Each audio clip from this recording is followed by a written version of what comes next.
విద్యార్థులు క్రీడల్లో శిక్షణ పొంది జాతీయ అంతర్జాతీయ స్థాయిలో రాణించాలని సినిమాటోగ్రఫీ శాఖ మంత్రి కందుల దుర్గేష్ అన్నారు.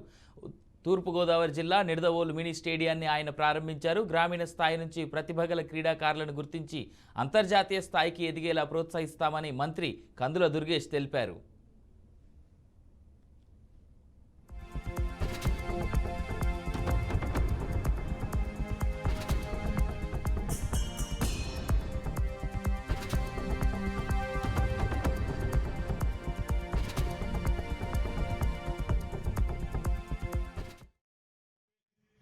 ఎక్కడో బాగా అర్బన్ ప్రాంతాల్లో మంచి ఫెసిలిటీస్ ఉన్నటువంటి మైదానాల్లో ఆడుకునేటువంటి పిల్లలకి ఎక్కువగా అవకాశాలు దొరుకుతాయి, జాతీయ స్థాయిలో పోటీల్లో పాల్గొనడానికి అనేటువంటి అపప్రద ఒకటి ఉంది.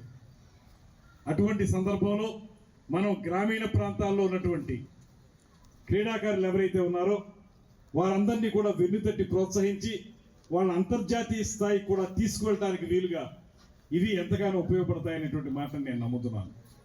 ప్రధానంగా ఏదైతే ఈ మండలాల్లో పెరవలి మండలం కానీ, నిడదవోలు రూరల్ మండలం కానీ, ఉండ్రాజవరం మండలం కానీ, ఇలాగ దేశంలో ఉన్నటువంటి అన్ని మండలాల్లో, వేరే ప్రాంతాల్లో అయితే తాలూకాలు, మన రాష్ట్రంలో అయితే మండలాలు, ఈ మండలాల్లో గ్రామీణ స్థాయిలో అనేక మంది మట్టిలో మాణిక్యాలు ఉంటారు. ఆ మాణిక్యాల్ని వెలికి తీసి వాళ్ళని సానబట్టి ప్రోత్సహించి వారిని మంచి క్రీడాకారులుగా తీర్చిదిద్దాల్సినటువంటి బాధ్యత ప్రభుత్వం మీద ఉంటుంది. ఆ ప్రభుత్వం ఇలాగ మీ పీడీల ద్వారా, మీ ప్రధానోపాధ్యాయుల ద్వారా, మీ అధ్యాపకుల ద్వారా మీలో ఉన్నటువంటి ప్రతిభని వెలికి తీయడానికి చేసే ప్రయత్నమే ఈ అండర్ 14, అండర్ 17 బాలబాలికల యొక్క పోటీలు అనేటువంటి మాటని నేను తెలియజేస్తూ